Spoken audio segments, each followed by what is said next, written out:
ভাবির ঘর থেকে গয়না চুরি হয়েছে। সে গয়না চুরির দায় পড়েছে দোলার উপর।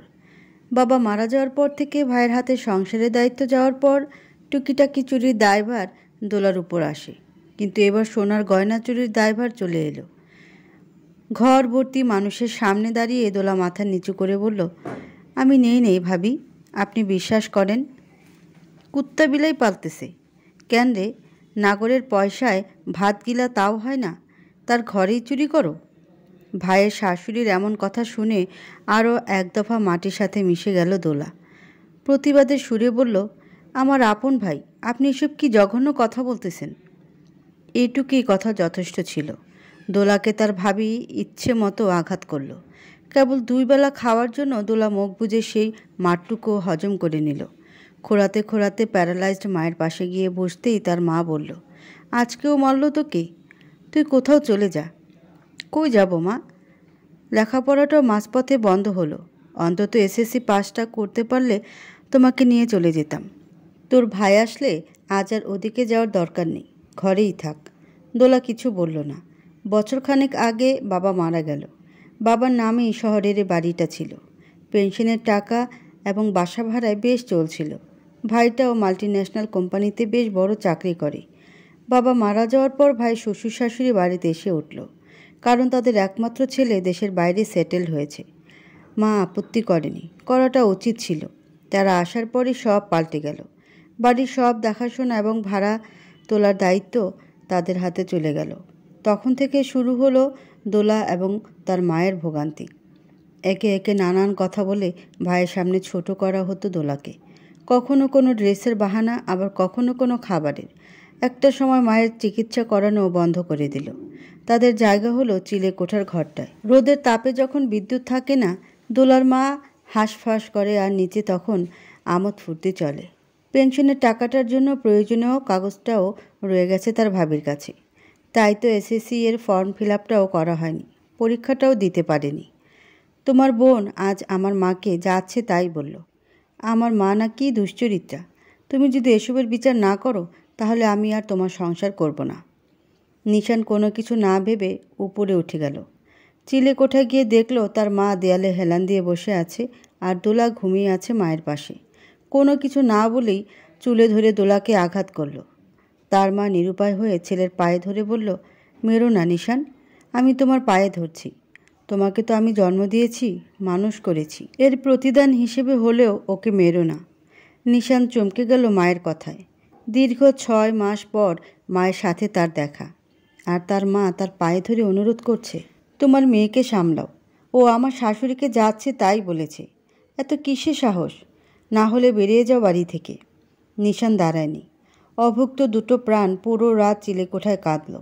সকাল হলে দোলা নিচে নামল। রান্নাঘরে সব কাজ করল। এবার সে সত্যি চুরি করল। বাবার পেনশনের কাগজপত্রগুলো, সাথে 200 টাকা। 3 তলায় থাকা ব্যাচেলরদের সাহায্যে অনেক আগে মাকে নিচে নামিয়েছে। একটা সিএনজি ভাড়া করে প্রয়োজনীয় টুকটাক জিনিসপত্র নিয়ে চলে এলো নিজের গ্রামের বাড়িতে। বাড়িতে জঙ্গলে ভরপুর, তবুও কপাল ভালো বিদ্যুৎ সংযোগ আছে। আশেপাশের 2-1 জনের সহায়তায় সন্ধে হওয়ার আগেই বসবাসযোগ্য করলো বাড়িটাকে। মাসের শুরু, তাই বাবার পেনশন এসে জমা হয়েছিল। পরদিন ভ্যানে করে মাকে নিয়ে গিয়ে সেই টাকা তুলল, বাজার করলো। মাটির চুলোয় রান্না করতে প্রথম দিন কষ্ট হলো, তবুও ডাল ভাতে বেশ তৃপ্তি ছিল, কারণ তাদের কপালে বাসি ছাড়া আর জুটত কি। দোলার মা ভেবেছিল তার ছেলে আসবে, কিন্তু এলো না। দোলা যেন প্রাণ ফিরে পেয়েছিল। একবেলা রান্না করে 2 মা মেয়ে 3 বেলা খেত। দুপুরে রান্না করত, রাতে তরকারি, আর সকালে পান্তা ছিল নিত্যদিনের খাবার। আশেপাশে পরিষ্কার করে বাড়ির চেহারা বদলে ফেলল। পাশের এক বাড়ি থেকে কয়েকটা শাকের বীজ দিয়েছিল, কারণ এতদিনে সবার জানা হয়ে গেছে মা মেয়ের দুঃখের কথা। সেই শাকের বীজ এবং কয়েকটা মুরগি লালন পালন ছিল তাদের আয়ের উৎস। সরকারি হাসপাতালে দেখানোর পর তার মায়ের চিকিৎসাও শুরু হলো। কেবল তাই নয়, দোলা এবার পরীক্ষা দেওয়ার প্রস্তুতিও নিচ্ছিল। দুটো খুশি একসাথে দোলাদের ঘরে এলো। A+ পেয়ে মাধ্যমিক পাশ এবং দোলার মায়ের পুনরায় হাঁটতে পারাটা। এখন দোলা পড়ার জন্য সময় পাচ্ছে, কারণ পড়া ছাড়া বাকি কাজ তার মা করতে পারে। বর্গা দেওয়া ধানের জমিটাও এবছর নিজেরা আবাদ করলো। ঘরে যখন নতুন ধান উঠল, সাথে তাদের দুঃখ এলো। তার ভাই এসে হাজির হলো জমি বিক্রি করবে বলে। বাড়িতে নতুন ফ্রিজ এবং গোয়ালে 5টা গরু দেখে তার ভাবি বলল, আব্বার পেনশনের টাকা তুলছেন আপনারা? আমি 1 বছর ধরে জমিয়েছিলাম, সব নষ্ট করতে পারলেন। আমার স্বামীর টাকা, তুমি বলার কে? আপনার স্বামীর টাকায় আমার স্বামীর অধিকার আছে। আমরা বাড়ি বিক্রি করব। এই বাড়ি দোলার নামে আমি লিখে দিয়েছি, আর কারোর মালিকানা নেই। কেবল তাই নয়, শহরের বাড়িটাও আমার অংশ দোলার নামে লেখা। এই গ্রামে আমাদের টুকটাক যা আছে সব দোলার নামে করে দিয়েছি। আম্মু, এইভাবে আমাকে ঠকাতে পারলেন? দোলা সব আর আমি কিছুই না। বাবা, আমি যে 9 মাস প্যারালাইজড ছিলাম তখন তুমি কই ছিলে? আমার পাতে যে 1 টুকরো মাছ জুটতো না তখন তুমি কই ছিলে? আজ তুমি দুয়ারে ধান দেখো, গোয়ালে গরু দেখো, এইগুলো কার জানো? এই চুন্নির। যে চুন্নি তোমার ঘর থেকে 200 টাকা চুরি করে আমাকে নিয়ে পালিয়েছিল।